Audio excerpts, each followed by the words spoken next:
మన ప్రభు అయిన యేసుక్రీస్తు నామములో మీ అందరికీ శుభములు తెలియజేయచూ ఉన్నాను. నిర్గమకాండము 14వ అధ్యాయము 22వ వచనము. నీళ్లు విభజింపబడగా ఇశ్రాయేలీయులు సముద్రము మధ్యను ఆరిన నేల మీద నడిచిపోయిరి. ఆ నీళ్లు వారి కుడి ఎడమ ప్రక్కలను వారికి గోడవలే నుండెను. ప్రియ దైవజనమా, ఆనాడు ఎర్ర సముద్రము ఎదుట ఇశ్రాయేలీయులు నిలువబడి వారికి ఎదురైన సమస్యను బట్టి, వారిని వెంటాడుతున్న శత్రువులను బట్టి దేవునికి మొరపెట్టినప్పుడు దేవుడు మోషే ద్వారా ఆ ఎర్ర సముద్రపు నీటిని పాయలుగా చేసినప్పుడు వారు ఆ సముద్రం మధ్యన ఆరిన నేల మీద నడిచి వెళ్ళినారు. ఆ నీళ్లు వారి కుడి ఎడమ ప్రక్కలను వారికి గోడవలే ఉన్నట్లుగా పరిశుద్ధాత్మ దేవుడు బైబిల్ గ్రంథములో ప్రత్యేకముగా వ్రాయించినాడు.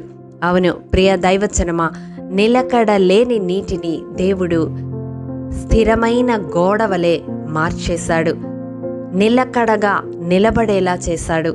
ఈ విధంగా నీటి స్వభావాన్ని పరిశుద్ధ గ్రంథములో దేవుడు మార్చిన సందర్భాలు ఎన్నో ఉన్నాయి. పల్లమునకు ప్రవహించే గుణం ఉన్న నీరు ఎగువన ఏకరాశిగా నిలవడం యోర్దాను విషయములో యెహోషువ గ్రంథం 3వ అధ్యాయం 13వ వచనములో చూస్తాము. చేదైన మారా నీళ్లు మధురముగా మార్చబడడం నిర్గమకాండం 15వ అధ్యాయం 23వ వచనములో చూస్తాము.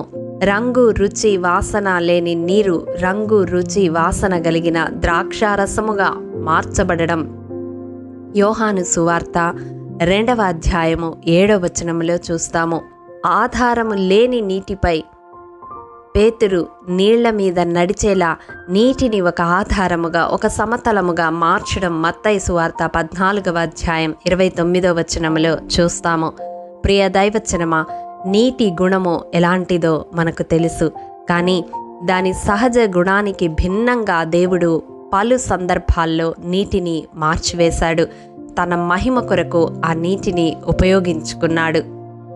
అవును ప్రియ దైవజనమా, ఈ దినం ఈ వాక్యము వింటున్న నీ జీవితంలో కూడా నీ చుట్టూ ఉన్న వారిలో మారని గుణము కలిగిన వ్యక్తులు ఉన్నారా?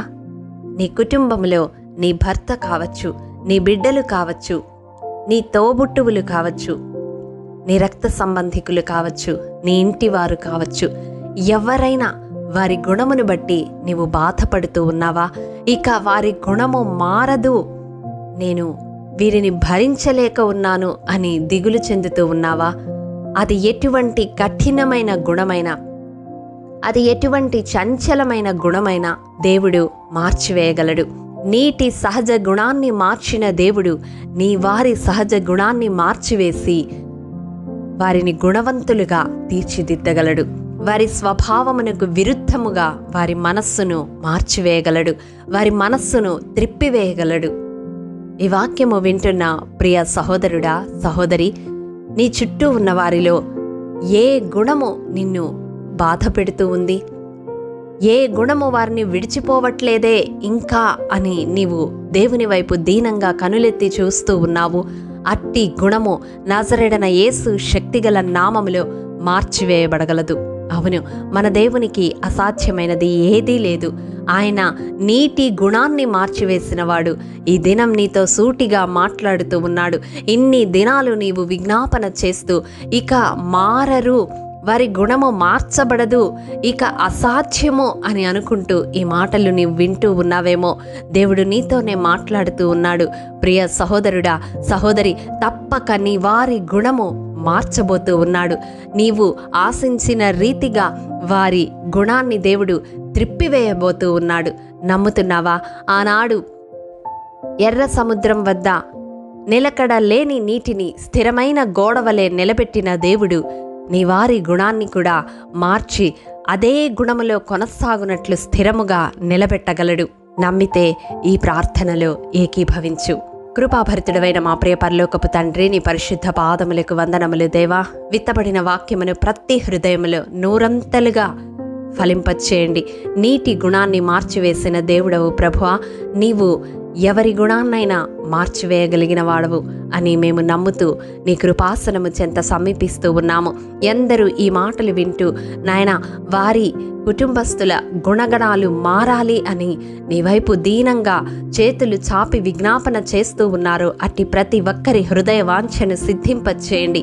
ఇక మారదు, అసాధ్యము, ఆ గుణము ఇంకా అంతే అని నాయన దిగులు పడుతున్న వారి జీవితాల్లో నూతన కార్యము జరిగించండి నాయన. వారి గుణాన్ని మార్చివేసి నాయన, వారి గుణాన్ని త్రిప్పివేసి నాయన, ఆ గుణంలో నాయన నీవు ఏదైతే మార్చుతూ ఉన్నావో, ఏదైతే త్రిప్పివేస్తూ ఉన్నావో ఆ మంచి గుణములో స్థిరముగా కొనసాగే కృపను అనుగ్రహించమని యేసు అతి పరిశుద్ధ నామం పేరట అడిగి పొందుకొని ఉన్నాము తండ్రి, ఆమేన్. ప్రియ దైవజనమా, అనుదినము షారోన్ మన్నా ద్వారా అడగబడుచున్న బైబిల్ క్విజ్ ప్రశ్నలకు సమాధానములు ప్రతి నెల మొదటి వారము కామెంట్ బాక్స్లో పోస్ట్ చేయబడతాయి. కాబట్టి గమనించి మీకు తెలియని ప్రశ్నలకు సమాధానములు తెలుసుకొనగలరని ప్రభు పేరట మనవి చేయుచూ ఉన్నాము. ప్రియ దైవజనమా, ఈ దినం బైబిల్ క్విజ్ ప్రశ్న: తన ఇంటికి వెళ్ళక సేవకులతో కూడా రాజనగరి ద్వారమున పండుకొనినది ఎవరు? ప్రియ దైవజనమా, ఈ దినము జన్మదినము, వివాహ దినము జరుపుకుంటున్న వారికి షారోన్ గ్రూప్ తరపున హృదయపూర్వక శుభాకాంక్షలు తెలియజేయుచూ ఉన్నాము. దేవుడు శ్రేయస్కరమైన ఆశీర్వాదములతో ఈ సంవత్సరాది నుండి సంవత్సరాంతము వరకు మిమ్ములను నింపాలని ప్రార్థిస్తూ ఉన్నాము. ఆమేన్.